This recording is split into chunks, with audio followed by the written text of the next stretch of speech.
That's right. Well, South Africa has incredible flora and fauna indigenous to our beautiful country. Now, if we want to make sure we can still have these amazing species for our grandchildren to enjoy, supporting conservation efforts is key to their survival. One organization has been doing great work in protecting a bird that is quite unique to South Africa, the African penguin.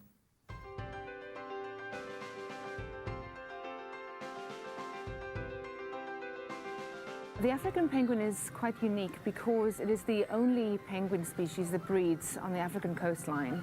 The African penguin breeds from Namibia all the way down through the Western Cape and then up through the Eastern Cape as well. For almost 50 years, SANCCOB has been a champion of the well-being and conservation of African penguins. At their centre in Cape Town, they primarily treat and rehabilitate penguins, but care for other injured seabirds as well. Unfortunately, the African penguin was reclassified as endangered in 2010. The numbers have decreased dramatically. In the 1900s, there was more than 1 million breeding pairs in the wild, and now they've whittled down to about 23,000 breeding pairs between Namibia and South Africa. So it's a huge cause for concern. Unfortunately, African penguins are under threat because they have to compete with the commercial fishing industries for their main prey items such as anchovy and sardines. And so the more that the commercial fishing industries fish these species, there's less food for seabirds, particularly African penguins. So when you think about penguins having to provision for their young and for themselves, that's really contributing to the decline of the species. SANCCOB has treated nearly 100,000 seabirds since inception, and the primary goal is to ensure that wild colonies of endangered seabirds like African penguins can thrive and grow by rehabilitating birds back into their natural environment. One of SANCCOB's functions is rehabilitation of seabirds, and I have Steve on my lap. Steve is actually a non-releasable penguin, and this is why I'm able to hold this bird and give it attention. You would not be able to do this with a wild African penguin. It would most probably bite you.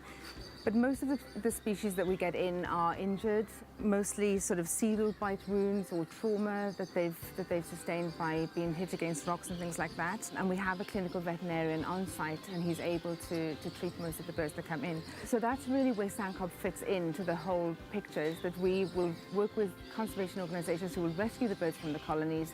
They bring them to SANCCOB, we admit them, rehabilitate them, and release them back into the wild.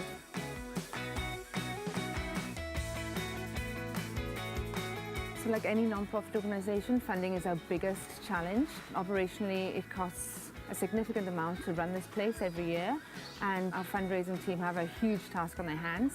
In addition to that, we have received funding to expand our premises. The reason for expansion is because our current premises that we moved into back in the 80s are quite dilapidated, and they're really difficult and challenging to rehabilitate birds.